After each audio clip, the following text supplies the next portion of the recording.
Ya, oke. Assalamualaikum warahmatullahi wabarakatuh.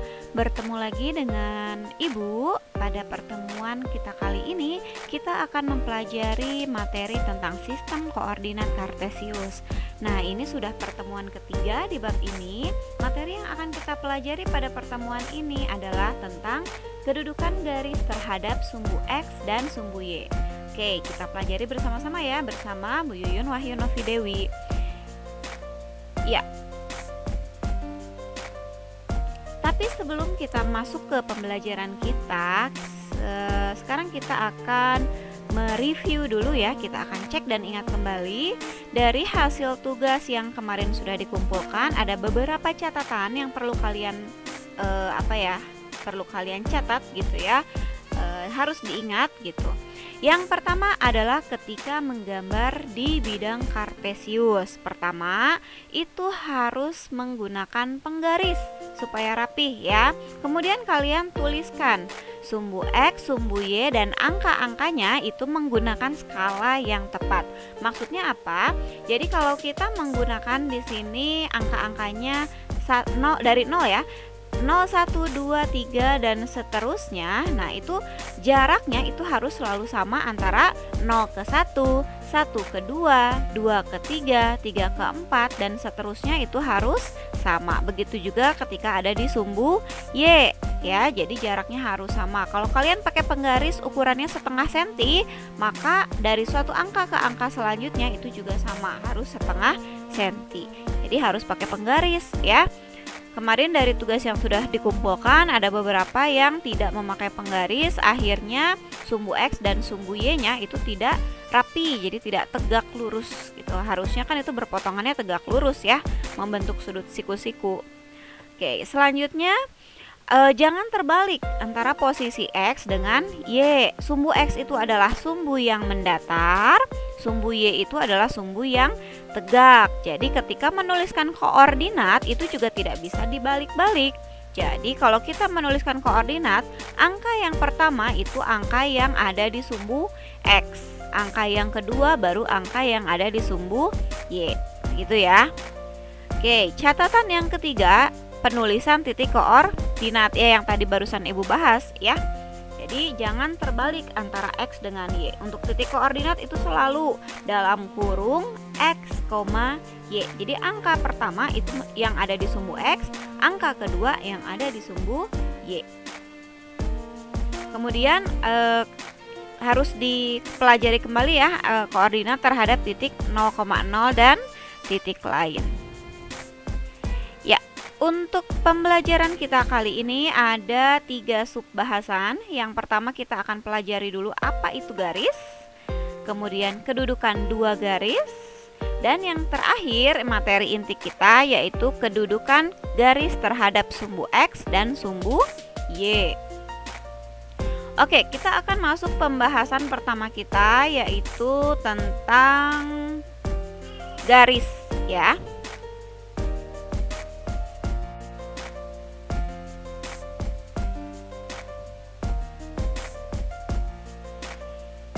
Ya, pembahasan tentang garis. Oke. Nah, garis itu apa sih? Garis itu adalah kumpulan titik-titik yang terhubung secara kontinu. Jadi kalau kita punya titik-titik, ya ada 2 titik, 3 titik. Kalau kita hubungkan ke semua titik-titiknya, itu akan membentuk sebuah garis. Garis itu bisa lurus, bisa melengkung, ya. Dan dia ciri khasnya mempunyai titik awal dan titik akhir, ya. Dari titik awal dan titik akhir, misalkan di sini kita punya sebuah titik, yaitu titik A. Kemudian kita punya lagi titik, yaitu titik B. Nah, dari 2 titik ini kita bisa menarik sebuah garis. Nah, ini disebut garis K. Atau untuk penulisannya, kita bisa juga dituliskan nama garis ini adalah garis AB. Jadi kita hubungkan 2 titik A dengan B menjadi sebuah garis. Oke, selanjutnya pembahasan kedua kita yaitu tentang kedudukan 2 buah garis.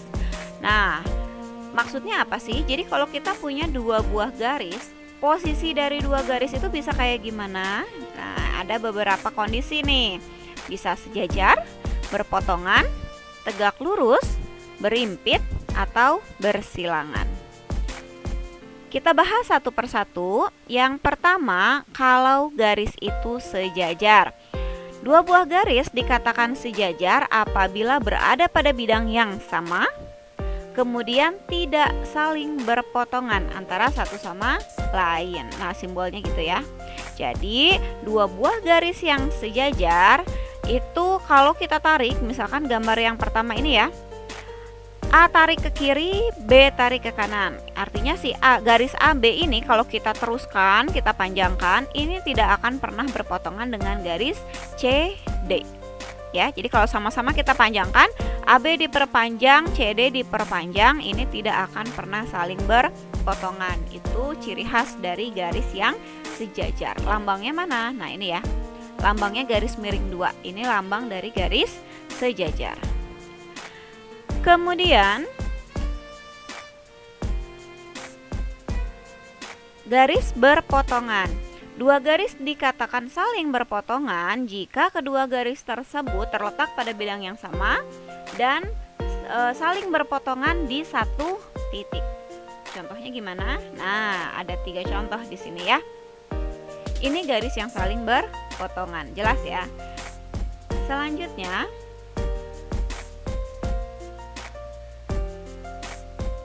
ada juga yang disebut dengan tegak lurus. Sebetulnya tegak lurus juga sama, dia berpotongan juga, tapi hasil dari titik perpotongannya itu membentuk sudut siku-siku. Nah, contohnya seperti ini ya. Di sini di titik perpotongan itu membentuk sudut siku-siku. Sedangkan kalau garis yang saling berpotongan aja itu bebas, bisa sudutnya lancip, tumpul gitu ya. Tapi kalau tegak lurus, sudut yang dibentuk dari dua garis yang saling berpotongan itu harus siku-siku atau harus membentuk sudut 90 derajat. Oke, ini pengenalan dulu ya.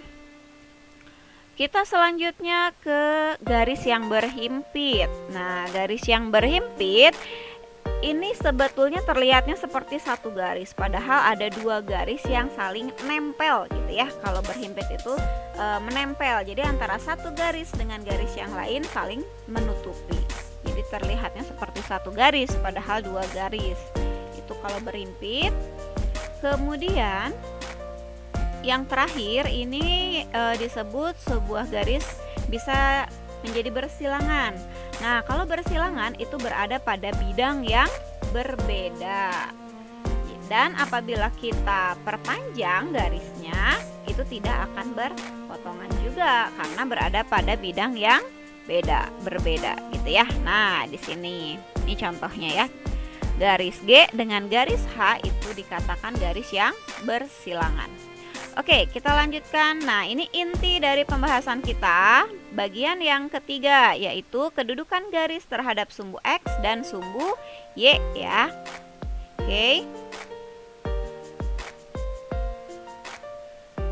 Nah, untuk kedudukan garis terhadap sumbu X dan sumbu Y kita fokus hanya pada 3 kondisi, yaitu sejajar, tegak lurus, dan berpotongan.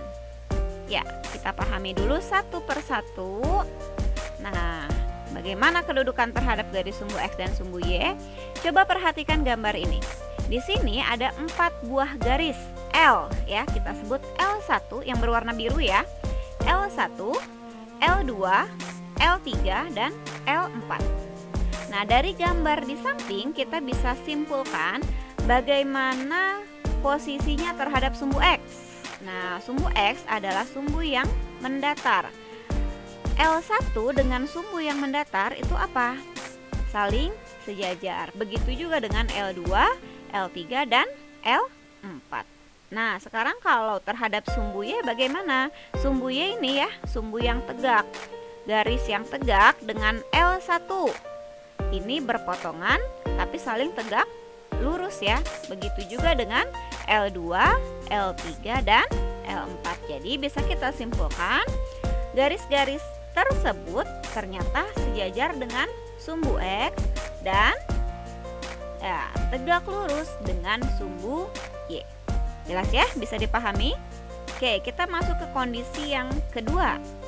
gambar yang kedua. Nah, coba perhatikan garis M1, M2, M3, dan M4 masing-masing berwarna hijau. Nah, bagaimana dari gambar ini dapat kita simpulkan ya? Bagaimana posisinya terhadap sumbu Y dulu? Sumbu Y adalah sumbu yang tegak. Sumbu yang tegak ini kalau kita bandingkan dengan yang warna hijau, ternyata saling sejajar ya. Jadi garis-garis M1, 2, 3, 4 ini ternyata sejajar dengan sumbu Y. Nah, bagaimana dengan sumbu X? Kedudukannya terhadap sumbu X bagaimana?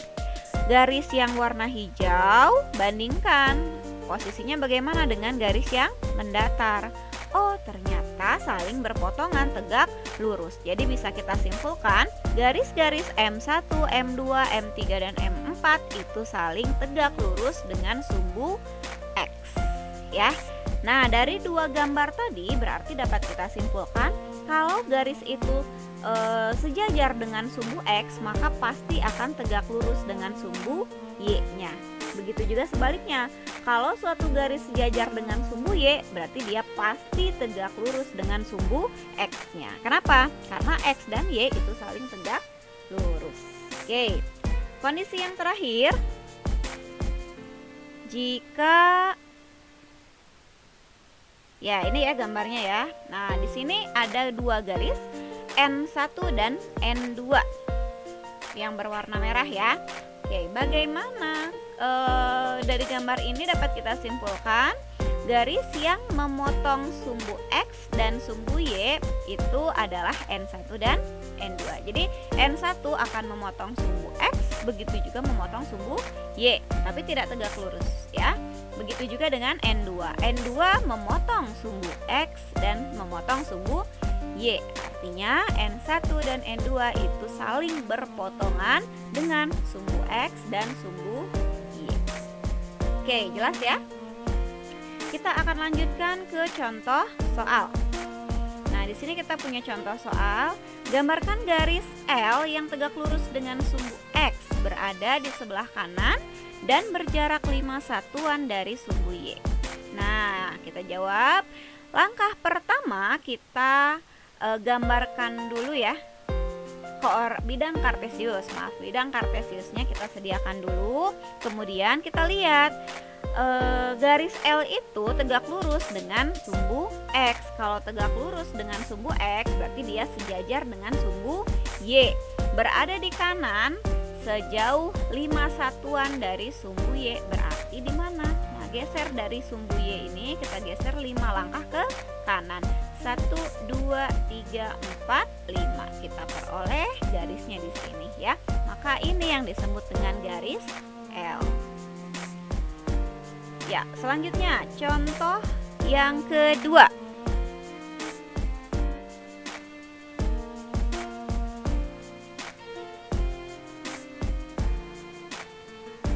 Gambarkan garis L yang melalui titik A 3,-5 yang tidak sejajar dengan sumbu X dan tidak sejajar dengan sumbu Y. Oke, bagaimana cara menjawabnya? Langkah pertama kita gambarkan dulu titik A-nya. Nah, di sini sudah ada bidang kartesius. Titik A itu 3,-5. X-nya 3 di mana? Nah, di sini X-nya 3, kemudian Y-nya -5. Ingat, negatif berarti ada di bawah kalau Y ya. Nah, di sini kita peroleh suatu titik, kita sebut titik A. Dari sini kita akan menarik sebuah garis, tapi garis itu tidak boleh sejajar dengan sumbu X dan tidak boleh sejajar dengan sumbu Y. Artinya apa? Kita tarik garisnya miring ya. Miring supaya tidak sejajar dengan sumbu X juga dengan sumbu Y. Gimana? Contoh, misalkan kita tarik begini. Ini kita sudah bisa nih bikin garis L. Terus Bu, bisa lagi selain kayak gini, gimana? Misal gini, boleh? Boleh, dia tidak sejajar sumbu X juga sumbu Y. Bisa lagi yang lain? Ada? Boleh kayak gini juga ya. Nah, jadi bisa banyak sekali kalian menemukan garis L itu ya. Ini hanya 3 contoh saja. Ya, paham ya sampai sini? Kita lanjutkan ke contoh soal yang terakhir. Oke. Nah, di sini diketahui titik A 3,2, B 3,6, C negatif 5,2. Gambarkan garis yang melalui titik A dan B, kemudian bagaimana kedudukan garis tersebut terhadap sumbu X dan sumbu Y. Oke, ini satu-satu ya, ada 3 pertanyaan. Kita jawab yang pertama dulu, garis yang melalui titik A dan B. Nah, pertama kita gambarkan dulu aja semua titiknya ya. Oke. Nah, di sini kita sudah punya bidang kartesius. Kita gambarkan dulu titik A, 3,2, X-nya 3, Y-nya 2. X-nya 3, Y-nya 2. Di sini kita punya titik A. Selanjutnya titik B, X-nya 3, Y-nya negatif 6. Berarti di sini titik B. Dan terakhir negatif 5,2, negatif 5 di sini, 2, 2-nya di atas. Ini yang disebut dengan titik C. Yang pertama, kita akan membuat garis AB. Berarti kita menghubungkan dari A ke B. Oke, kita dapat garis yang berwarna hijau. Nah, bagaimana kedudukannya terhadap sumbu X dan sumbu Y? Garis yang hijau ini ternyata kalau sama sumbu X dia tegak lurus. Kalau sama sumbu Y dia sejajar ya. Oke, ini jawabannya ya. Tegak lurus terhadap sumbu X dan sejajar terhadap sumbu Y. Pertanyaan yang kedua. Kita akan menarik garis dari A ke C. Kita hubungkan A ke C, tarik garis, dapat garis yang berwarna biru. Nah, kedudukannya terhadap sumbu X dan Y bagaimana? Ya, betul ya, tegak lurus terhadap sumbu Y dan sejajar terhadap sumbu X. Yang terakhir BC, kita coba tarik garis dari B ke C. Ini hasilnya yang berwarna merah. Bagaimana kedudukannya terhadap sumbu X dan sumbu Y? Nah, sama kalau ini ya. Mereka maksudnya garis BC itu saling berpotongan terhadap sumbu X dan sumbu Y. Atau dengan kata lain, dia tidak saling sejajar maupun tegak lurus terhadap sumbu X dan sumbu Y. Ya, jelas ya? Nah, untuk pembahasan hari ini kita cukupkan sampai di sini materinya.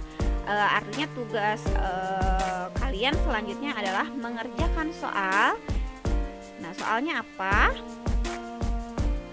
Ya, ini soalnya kalian bisa lihat di modul supaya lebih jelas ya. Bisa diperbesar. Ada 2 tugas. Ini masuknya ke tugas keterampilan di bab yang kedua. Jadi bab kedua kita sudah selesai. Silahkan kerjakan tugasnya. Seperti biasa, ingat pesan ibu tadi di awal ketika review, gunakan penggaris, gambarnya harus rapi dengan menggunakan skala yang tepat. Ya, kalian hias sebaik mungkin karena ini masuk ke tugas keterampilan. Jika sudah selesai, kalian langsung kirimkan ke Google Classroom. Ya, semoga materi ini dapat kalian pahami. Apabila ada yang masih perlu ditanyakan atau kurang dipahami, boleh ditanyakan di grup pelajaran kita ya, di grup matematika. Ya, sampai sini dulu pembahasan kita kali ini. Terima kasih. Wassalamualaikum warahmatullahi wabarakatuh.